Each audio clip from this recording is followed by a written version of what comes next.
Assalamualaikum warahmatullahi wabarakatuh. Halo anak-anak semuanya, bagaimana kabarnya hari ini? Ibu berharap anak-anak semuanya dalam keadaan sehat, tidak kurang satu apapun. Anak-anak, sebelum kita memulai pembelajaran, marilah kita awali dengan membaca doa. Ayo kita baca doa sama-sama. A'udzubillahi minasyaitonirrajim. Bismillahirrahmanirrahim.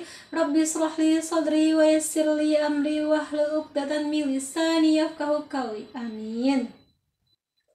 Anak-anak, sebelumnya kita sudah mempelajari tentang hak.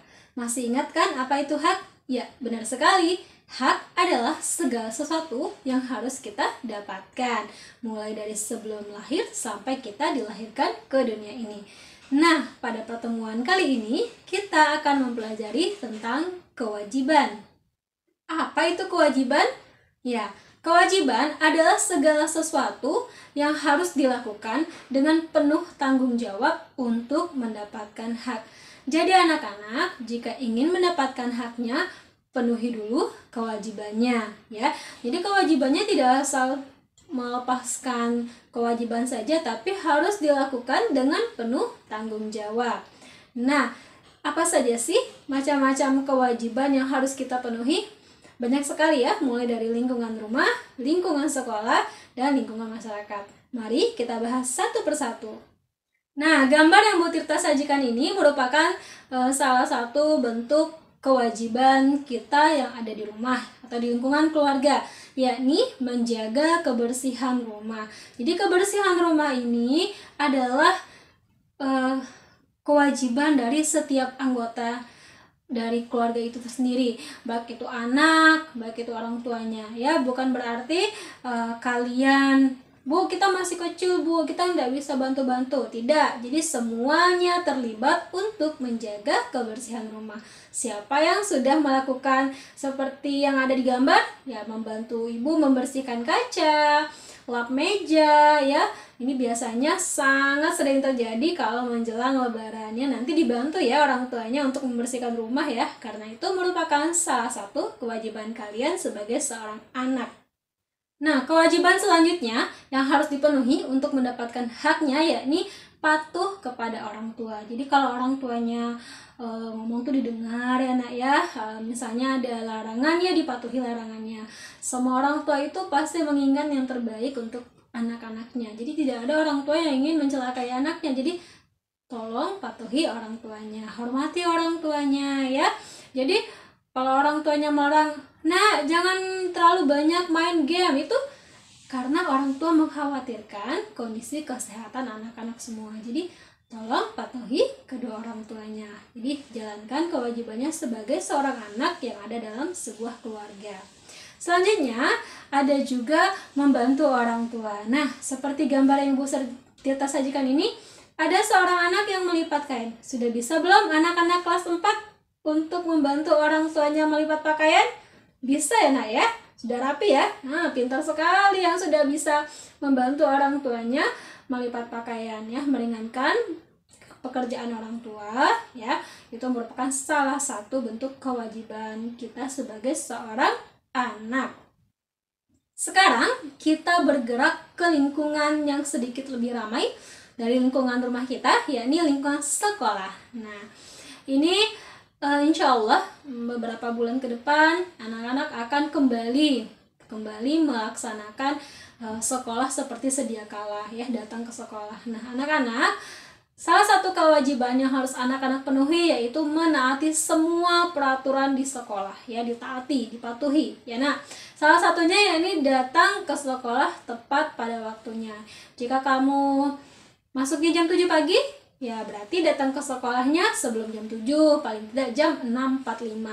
Dan karena mungkin pada saat beberapa bulan lagi kita sekolah itu masih dalam peralihan kondisi pandemi, ya tetap mematuhi protokol kesehatan, menggunakan masker, mencuci tangan ya, menjaga jarak ya. Nah, selanjutnya sebagai seorang siswa di sekolah, anak-anak juga memiliki kewajiban menghormati dan mematuhi guru ya. Hormati gurunya, patuhi gurunya. Selanjutnya Anak-anak juga wajib untuk menjaga fasilitas yang ada di sekolah. Misalnya bangku tuh fungsinya untuk apa? Duduk ya nak ya. Jangan bangkunya dijadiin tempat injakan kaki ya, duduknya di bangku. Terus meja itu untuk menulis ya, meletakkan buku, bukan untuk duduk. Jadi gunakanlah fasilitas sekolah sesuai dengan fungsinya. Nah ini biasanya anak-anak jam istirahat ya, sukanya ngobrol, ngumpul-ngumpul tuh duduknya di meja, itu tidak menjaga fasilitas sekolah. Dan juga anak-anak melaksanakan tugas piket ya. Tugas piket ini juga merupakan salah satu bentuk upaya anak-anak untuk menjaga fasilitas sekolah dengan cara membersihkannya. Kita bergerak ke lingkungan yang amat sangat ramai, yakni lingkungan masyarakat. Nah, kewajiban kita sebagai warga masyarakat di lingkungan kita sendiri, di lingkungan masyarakat, yaitu mematuhi peraturan yang berlaku. Contohnya peraturan lalu lintas ya. Apa yang akan terjadi jika semua warganya tidak mau patuh terhadap aturan yang berlaku? Misalnya peraturan lalu lintas. Ya, benar sekali. Akan banyak terjadi kecelakaan di jalan raya ya. Jadi patuhi aturan berlalu lintas. Yang selanjutnya adalah membayar pajak. Nah, ini orang tuanya ya setiap tahun ya memiliki kewajiban untuk membayar pajak, baik itu pajak kendaraan, baik itu pajak bumi dan bangunan. Nah, anak-anak sebagai anggota keluarga ya boleh membantu orang tuanya untuk mengingatkan kewajiban. Mama hari ini bayar pajak ya Maya, ada ikut, misalnya mau belajar ya Naya, mau belajar apa yang dilakukan orang tua di kantor pajak itu sendiri. Nah, selanjutnya kewajiban kita sebagai masyarakat yakni ikut dalam kegiatan gotong royong. Nah, kegiatan gotong royong ini merupakan upaya untuk menjaga kebersihan lingkungan sekitar kita. Seperti di Pontianak sendiri itu kan banyak sekali saluran air ya Nak ya, banyak saluran air ya. Jadi kebanyakan saluran air itu banyak tumpukan sampah karena banyak orang yang tidak bertanggung jawab membuang sampah tidak pada tempatnya. Nah, anak-anak bisa ikut serta dalam kegiatan gotong royong ini. Bu, kita anak-anak Bu, tidak bisa ikut gotong royong. Anak-anak juga bisa ikut gotong royong. Contohnya seperti gambar yang Bu Tirta sajikan ini. Perlu ada anak-anak yang bantu ngambilin sampah dari parit ya, ngangkutin sampahnya sedikit-sedikit ke tempat yang sudah disediakan. Nah, seperti biasa, setelah anak-anak menyimak penjelasan dari Bu Tirta hari ini, Bu Tirta punya sedikit oleh-oleh jauh lebih ringan dari oleh-oleh kemarin ya. Buatlah satu karangan yang terdiri dari 3 paragraf. Setiap paragraf menceritakan kewajiban yang pernah kamu lakukan. Ya, yang pertama itu paragraf pertama di lingkungan keluarga, paragraf kedua di lingkungan sekolah, dan paragraf ketiga di lingkungan masyarakat. Gunakan pulpen dan pensil yang terang, jadi Bu Tirta gampang bacanya ya Nak ya, tapi kalau pensilnya agak kurang terang, agak sulit Ibu baca tulisan kalian.